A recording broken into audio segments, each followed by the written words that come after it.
सद्गुरुदेव भगवान की जय। श्री मौनी बाबा भगवान की जय। आज की कथा में श्री करमद जी की और श्री अत्रि जी की कथा बतलाई जाएगी।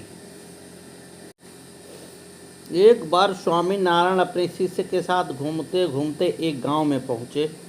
उनके आगमन की सूचना मिलते ही गांव का जमींदार वहां आ पहुंचा और उसने अपने घर चलने का आग्रह करने लगा। स्वामी नारायण उनके घर चले गए। जमींदार ने उनके स्वागत सत्कार के लिए अच्छे अच्छे व्यंजन बनवाए, परंतु उन्होंने उनके यहाँ पानी पीने से भी इनकार कर दिया। जमींदार ने स्वामी जी के पैर पकड़ लिए और बोला, महात्मा, मुझसे क्या अपराध हुआ है जिसके कारण आप मेरा आतिथ्य स्वीकार नहीं कर रहे हैं? स्वामी नारायण बोले, तुम्हारे आतिथ्य में कोई कमी नहीं है, परंतु हे सेठ, तुम्हारे पास आज जो कुछ भी धन संपत्ति है वह तुम्हारी मेहनत की नहीं बल्कि गरीब किसानों और मजदूरों से कर के रूप में वसूली गई है। उनमें कितने ऐसे हैं जो एक समय का भोजन तक पाने को तरसते हैं। तुम पहले उन गरीबों के भोजन की चिंता करो, तब अपने पुण्य को सफल समझना, अन्यथा इस तरह साधु संतों का आतिथ्य व्यर्थ है। गुरुदेव महाराज की जय।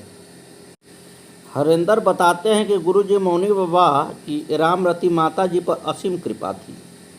उनकी अगाध श्रद्धा भक्ति से गुरुजी बहुत प्रसन्न रहते थे। इनके गांव में जब माता जी थी, बहुत संत आते थे। माता जी किसी भी संत को बिना भोजन करे जाने नहीं देती थी। गांव के लोग भी कहते थे, अरे भक्तनी के यहाँ चले जाओ। एक बार माता जी गुरु जी के पास बैठी थी। माता जी ने कहा, गुरु जी, हमें कौन जानता है, हम तो मौड़ी के बाहर कभी गए नहीं, जब ले गए आप ही ले गए। गुरु जी मौनी बाबा बोले, अरे तेरा तो बड़ा नाम होई। अरे हम उज्जैन कुंभ में गई, हमें एक महात्मा मिले, वो बता रहे थे कि मौड़ी में हम रामरती के घर भोजन पाकर आए हैं। अरे तुझे तो कुंभ में भी लोग जानते हैं। गुरुदेव महाराज की जय। अब कर्मद जी की व्याख्या सुने। छायांग छांग कर्मदो यज्ञ अर्थात ब्रह्मा जी की छाया से कर्मद जी की उत्पत्ति हुई। जब ब्रह्मा जी ने प्रजापति कर्मद जी को सृष्टि विस्तार की आज्ञा दी तो उन्होंने सर्वप्रथम स्वरूपानुरूप धर्मपत्नी की प्राप्ति के लिए सरस्वती नदी के तट पर बिंदु सरोवर तीर्थ में 10,000 वर्ष तक तपस्या के द्वारा शरणागत वरदायक श्री हरि की आराधना की। भगवान ने प्रसन्न होकर उनके दर्शन दिया। प्रभु की परम मनोहर मूर्ति का दर्शन कर्मद जी को बड़ा हर्ष हुआ। उन्होंने सानंद सातन दंडवत प्रणाम कर प्रेम प्रवण चित्त से हाथ जोड़कर अत्यंत सुमधुर वाणी से भगवान की स्तुति की। भगवान ने कहा, जिसके लिए तुमने आत्मसमाधि के द्वारा मेरी आराधना की है, तुम्हारे हृदय के उस भाव को जानकर मैंने पहले से ही उसकी व्यवस्था कर दी है। परम यशस्वी सार्वभौम सम्राट महामानव मनु परसों अपनी धर्मशील भार्या शत्रुपा के साथ अपनी रूप यौवनशीला और सद्गुण संपन्ना कमल लोचना कन्या को लेकर आएंगे। प्रजापति वह सर्वथा आपके स्वरूपानुरूप है। मनु जी वह कन्या आपको अर्पण करेंगे। उससे सृष्टि का विस्तार करने वाली 9 कन्याएं होंगी तथा सांख्य शास्त्र का प्रचार करने के लिए भी मैं अपने अंश कला से आपके वीर्य का आश्रय लेकर आपकी पत्नी देवहूति के गर्भ से अवतीर्ण होऊंगा। यह कहकर भगवान अंतर्धान हो गए। इधर मनु जी भी महारानी शत्रुपा के साथ सुवर्ण जटित रथ पर सवार होकर तथा परम साध्वी मनोवृत्तिशीला कन्या देवहूति को भी बिठाकर भगवान के बताए संकेतानुसार निश्चित समय पर शांतिपरायण महर्षि कर्मद के आश्रम पहुँच गए। अग्निहोत्र से निवृत्त परम तेजस्वी मुनिश्रेष्ठ कर्मद को मनु जी ने प्रणाम किया। कर्मद जी ने आशीर्वाद देते हुए यथोचित आतिथ्य सत्कार किया और आगमन का कारण पूछा। मनु जी ने अत्यंत विनम्रता पूर्वक निवेदन किया, यह मेरी कन्या है जो प्रिय व्रत और उत्तानपाद की वहन है। स्वभाव से ही राज सुख भोगने से विरक्त है, अन्यथा अवस्थाशील और गुण आदि में अपने योग्य पति पाने की इच्छा रखती है। जब से इसने नारद जी के मुख से आपके शील, विद्या, रूप और गुणों का वर्णन सुना है, तभी से आपको अपना पति बनाने का निश्चय कर चुकी है। द्विजवर, मैं बड़ी श्रद्धा से आपको यह कन्या समर्पित करता हूँ, आप इसे स्वीकार कीजिए। श्री कर्मठ जी ने स्वीकृति तो दे दी, परंतु शर्त पर। वह यह कि जब तक इसके संतान नहीं हो जाएंगी, तब तक मैं गृहस्थ धर्मानुसार इसके साथ रहूँगा। इसके पश्चात भगवान के बताए हुए परम धर्म भगवदाधार राधना को मैं अधिक महत्व दूंगा। महाराज मनु जी ने ब्रह्म विधि से देवहूति का विवाह कर्म जी से करा दिया और दहेज में भूरी भूरी बहुमूल्य वस्त्राभूषण एवं आवश्यक वस्तु प्रदान की तथा मुनि की आज्ञा लेकर वहां से अपने स्थान को चले गए। मनुपुत्री देवहूति ने काम, वासना, दंभ, द्वेष, लोभ, मदादि का त्याग कर बड़ी सावधानी और लगन के साथ सेवा में तत्पर रहकर विश्वास, पवित्रता, गौरव, संयम, शुश्रूषा, प्रेम और मधुर भाषण आदि गुणों से अपने परम तेजस्वी पतिदेव को संतुष्ट कर दिया। बहुत काल व्यतीत होने पर सेवा पारायण देवहूति के मन में संतान की अभिलाषा जागृत होने पर परम तपोधन श्री कर्मठ जी ने अपने तपोबल से स्वयं दिव्य स्वरूप धारण कर देवहूति को भी देव स्वरूप प्रदान कर सहस्त्रों दास दासियों से सेवित एवं समावृत होकर योग प्रभाव विनिर्मित दिव्य विमान पर विराजमान होकर देवहूति के साथ बहुत वर्षों तक विहार किया। तत्पश्चात देवहूति को संतान प्राप्ति के लिए समुत्सुक देखकर श्री कर्मठ जी ने अपने स्वरूप के 9 विभाग किए और 9 स्वरूप से उनके गर्भ में अपना तेज स्थापित किया। इससे देवहूति की 9 कन्याएं पैदा हुई। श्री कर्मठ जी अपने पूर्व प्रतिज्ञा के अनुसार संन्यास ग्रहण करने को समुद्यत हुए।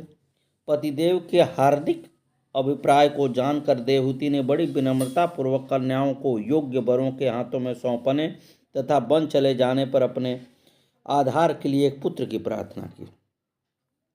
तब कृपालु मुनि कर्मठ को भगवान विष्णु का यह कथन याद हो आया, जिसमें कि उन्होंने स्वयं को मुनि पुत्र होने का संकेत दिया था। श्री कर्मठ जी ने देवहूति को आश्वासन दिया, प्रिय, अधीर न हो, तुम्हारे गर्भ में अविनाशी भगवान विष्णु शीघ्र ही पधारेंगे। अब तुम संयम, नियम, दान और तपादि के द्वारा श्रद्धापूर्वक भगवान का आराधना करो। पति वचन विश्वासिनी देवहूति प्राणपण से भगवत्राधना में लग गई। इधर कर्मठ जी ने श्री ब्रह्मा जी के आदेशानुसार अपनी कला नाम की कन्या मारीचि को, अनुसुईया अत्रि को, श्रद्धा अंगिरा को, हविभू पुलत्स्य को, गति पुलह को, क्रिया क्रतु को, ख्याति भृगु को, अनुरुंधति वशिष्ठ को और शांति अथर्वा को समर्पित की।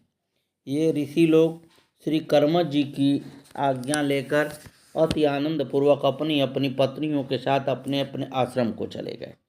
इधर परम मंगल मुहूर्त आने पर साक्षात देवाधिदेव भगवान विष्णु श्री कर्मठ जी के वीर्य का आश्रय लेकर देवहूति के गर्भ से श्री कपिल रूप में प्रकट हुए। देवताओं ने दुंदुभियां बजाईं, पुष्प वृष्टि की, ब्रह्मादि की ऋषि दंपत्ति के सौभाग्य की सराहना करते हुए श्री कपिल भगवान की स्तुति की। श्री कर्मठ जी ने पुनः पूर्व प्रतिज्ञा का स्मरण कर श्री कपिल भगवान की आज्ञा लेकर उनकी परिक्रमा की और प्रसन्नतापूर्वक वन को चले गए। वहाँ परम भक्ति भाव के द्वारा सर्व अंतरामी सर्वज्ञ श्री वासुदेव में चित्त लगाकर उन्होंने परम पद प्राप्त कर लिया।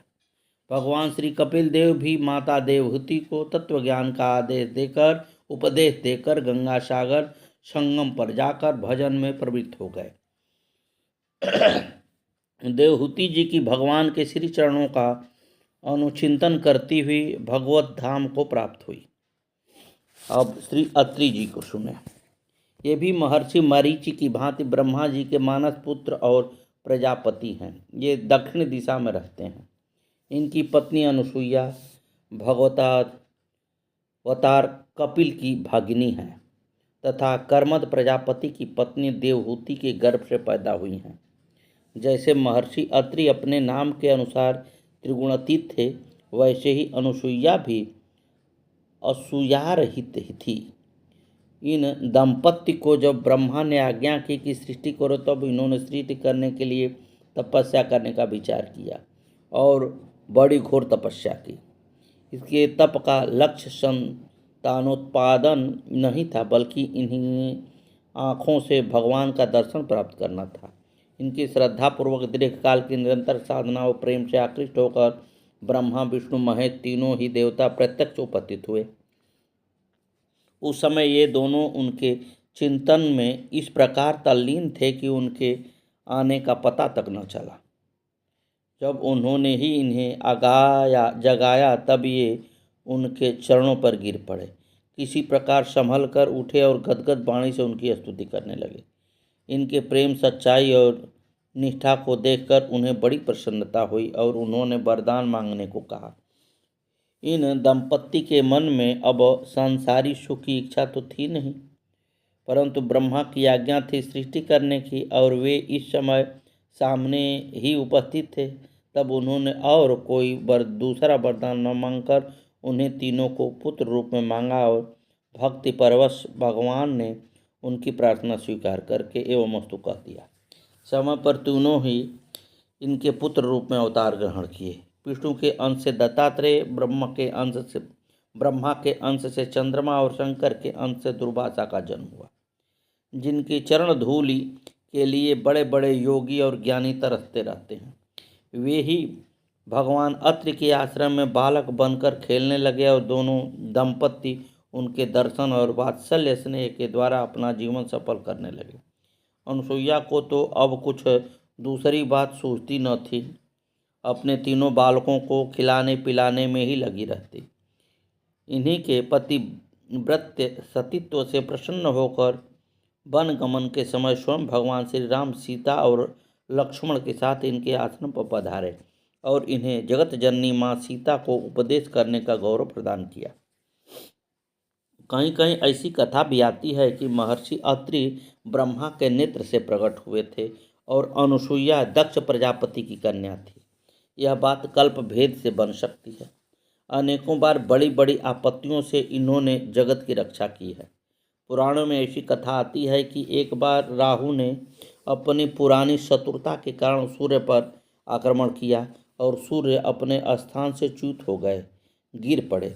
उस समय महर्षि अत्रि के तपोबल और शुभ संकल्प से उनकी रक्षा हुई तथा जगत जीवन एवं प्रकाश से शून्य होते होते बच गया। तब से महर्षियों ने अत्रि का एक नाम प्रभाकर रख दिया। महर्षि अत्रि की चर्चा वेदों में भी आती है। एक बार जब ये समाधिमग्न थे, दैत्यों ने इन्हें उठाकर शतद्वार यंत्र में डालकर अग्नि जला दी और इन्हें नष्ट करने की चेष्टा की,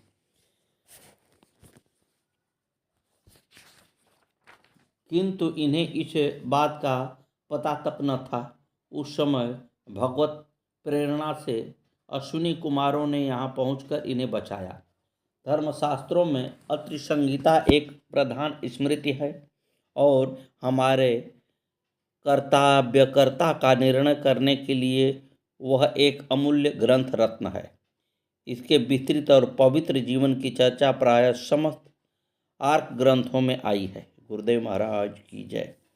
श्री ऋचिक जी का वर्णन 56 में परशुराम अवतार में प्रसंग में आ गया है।